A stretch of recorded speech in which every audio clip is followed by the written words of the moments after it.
Shalom, bersama kita ada dalam renungan firman Tuhan, Suara dari Jurang yang Dalam, di channel YouTube Klasis Timur Tengah Utara. Dan kita ada dalam tema Setia Melayani di Tengah Kesukaran. Dan firman Tuhan terbaca dari surat 2 Korintus, pasalnya yang ke-6, ayat 4 dan ayatnya yang ke-5. Sebelum kita membaca firman Tuhan, mari kita berdoa. Ya Bapa, urapilah kami sekalian untuk mendengar dan juga menjadi pelaku dari kebenaran firman-Mu, ya Tuhan. Di dalam nama Yesus kami berdoa. Amin. Saudara, saya baca firman Tuhan bagi kita. Sebaliknya, dalam segala hal, kami menunjukkan bahwa kami adalah pelayan Allah, yaitu dalam menahan dengan penuh kesabaran, dalam penderitaan, kesesakan, dan kesukaran, dalam menanggung dera, dalam penjara, dan kerusuhan, dalam berjerih payah, dalam berjaga-jaga, dan berpuasa. Demikian firman Tuhan. Saudaraku yang terkasih, menjadi seorang pelayan Tuhan bukanlah pekerjaan yang mudah. Sebab kita tidak saja bicara tentang bagaimana kita disambut, kita diterima, kita dihormati, bahkan kita dipuja-puja. Tetapi menjadi seorang pelayan Tuhan, kita juga bicara tentang kita ditolak, kita diusir, kita direndahkan, kita dihina, bahkan dilukai secara fisik. Semuanya ini terjadi dalam tugas-tugas pelayanan. Ini juga yang dialami oleh Rasul Paulus dalam tugas pelayanan pemberitaan firman Tuhan.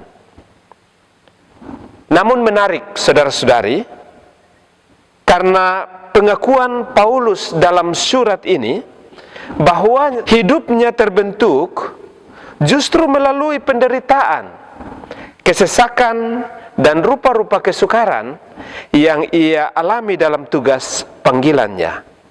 Nah, saudara-saudara yang terkasih, setiap orang dapat melayani Tuhan, di mana ia terpanggil dengan luar biasa. Tetapi persoalannya adalah tidak semua orang dapat berdiri dengan teguh sampai kesudahannya untuk menyenangkan hati Tuhan. Di gereja-gereja contohnya, saudaraku, banyak orang ingin terlibat pelayanan, namun banyak yang tidak bertahan sampai kesudahannya, oleh karena tidak bersedia melakukan pelayanan dengan sungguh-sungguh. Mengapa demikian? Karena melayani dengan sungguh-sungguh ada harga mahal yang harus dibayar. Dan harga itu adalah penderitaan dan kesukaran. Paulus menggambarkan kisah pelayanannya, di mana kesukaran dan penderitaan adalah hal-hal yang ia lalui sepanjang hidupnya. Paulus menggambarkan bagaimana ia dicambuk, ia dipenjarakan, ia diumpat, ia difitnah, bahkan nyaris kehilangan nyawanya.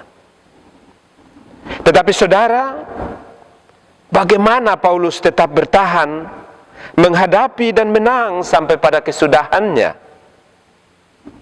Firman Tuhan ini menolong kita untuk menemukan beberapa hal. Yang pertama, saudara, menyadari bahwa pelayanan itu adalah anugerah dari Allah. Saudara, kalau Tuhan mau cari yang lebih baik dari kita, pasti Tuhan ketemu. Kalau Tuhan mau cari yang lebih pintar dari kita, pasti Tuhan ketemu. Kalau Tuhan mau cari yang lebih rajin dari kita, juga pasti Tuhan ketemu. Kalau Tuhan mau cari yang lebih tulus, yang lebih taat, yang lebih sabar dalam melayani, Tuhan juga dapat menemukan mereka. Tetapi yang terjadi adalah, saudaraku, pilihan Tuhan tetap ada pada kita. Bahwa Tuhan mempercayakan kita tugas-tugas pelayanan. Apa artinya ini, saudara? Artinya, pelayanan itu adalah anugerah darinya. Allah dapat saja tidak memerlukan kita dalam pekerjaan-pekerjaannya di dunia ini. Tetapi pada kenyataannya, Dia justru memilih kita menjadi rekan-rekan kerjanya.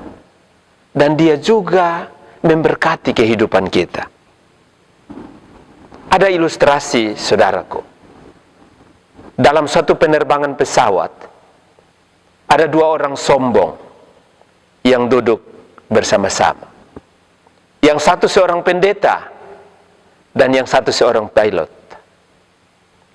Dalam penerbangan itu, dengan sombongnya si pilot bertanya kepada pendeta, "Pak Pendeta, sudah berapa tahun Bapak melayani sebagai pendeta?" Juga dengan nada yang sombong si pendeta ini berkata, "Saya melayani sudah 20-an tahun."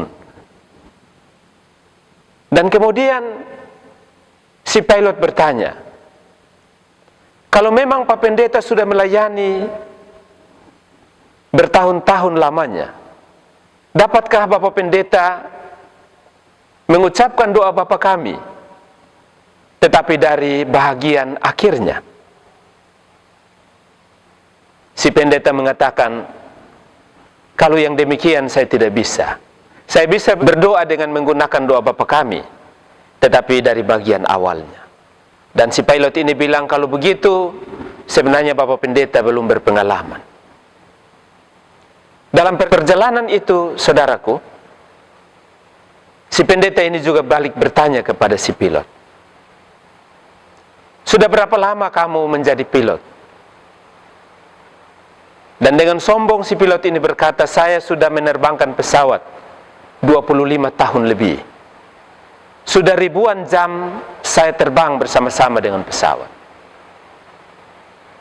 Dan pendeta ini berkata, "Kalau memang saudara punya pengalaman dalam menerbangkan pesawat, bisakah saudara menerbangkan pesawat ini dengan bergerak ke belakang?" Dan si pilot ini berkata, "Yang namanya pesawat hanya bisa diterbangkan ke arah depan. Untuk mundur saya tidak bisa menerbangkannya." Maka dengan sombong pula si pendeta ini berkata, "Kalau begitu, kamu juga bukan pilot yang sudah berpengalaman dan hebat."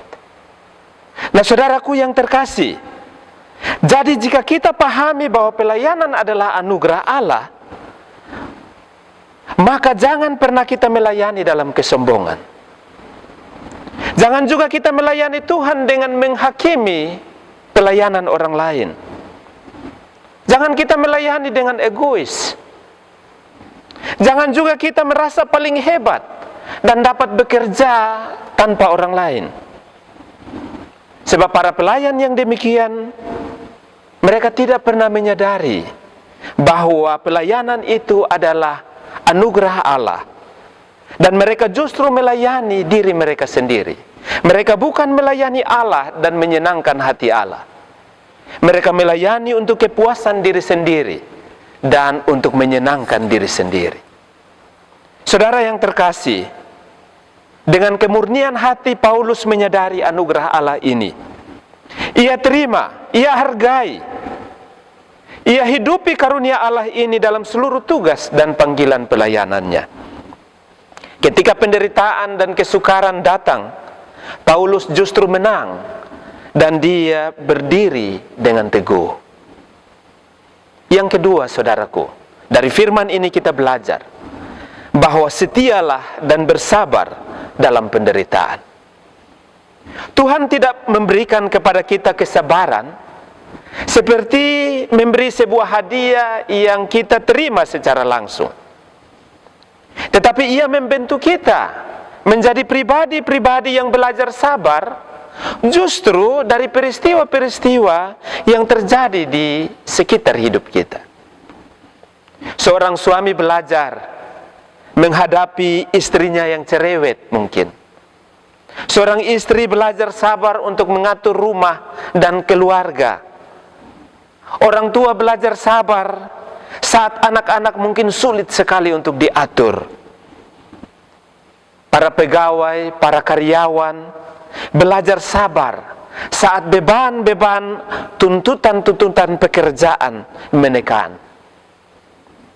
Para pelayan juga belajar bersabar dan setia melayani di tengah-tengah kesukaran hidup ini. Karena itu, saudaraku, sabar itu ilmunya tinggi.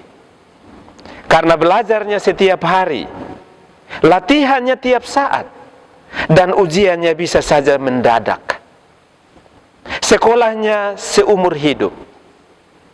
Sabar membentuk orang menjadi setia dan tangguh. Paulus katakan, sabar berarti sanggup bertahan, menanggung segala sesuatu. Paulus hadapi kesukaran dan penderitaan karena ia belajar dari Yesus yang menderita. Paulus tidak mengandalkan kekuatannya sendiri, melainkan ia selalu mengandalkan kekuatan Tuhan. Yesus dan Paulus telah menempuh Via Dolorosa, dan mereka tampil sebagai pemenang. Saudaraku, dalam pelayanan pasti akan ada banyak masalah dan kesukaran, dan bahkan penderitaan. Tetapi ingat, kita melayani Tuhan Allah yang sanggup mengatasi semuanya itu. Tuhan memberkati kita sekalian. Amin.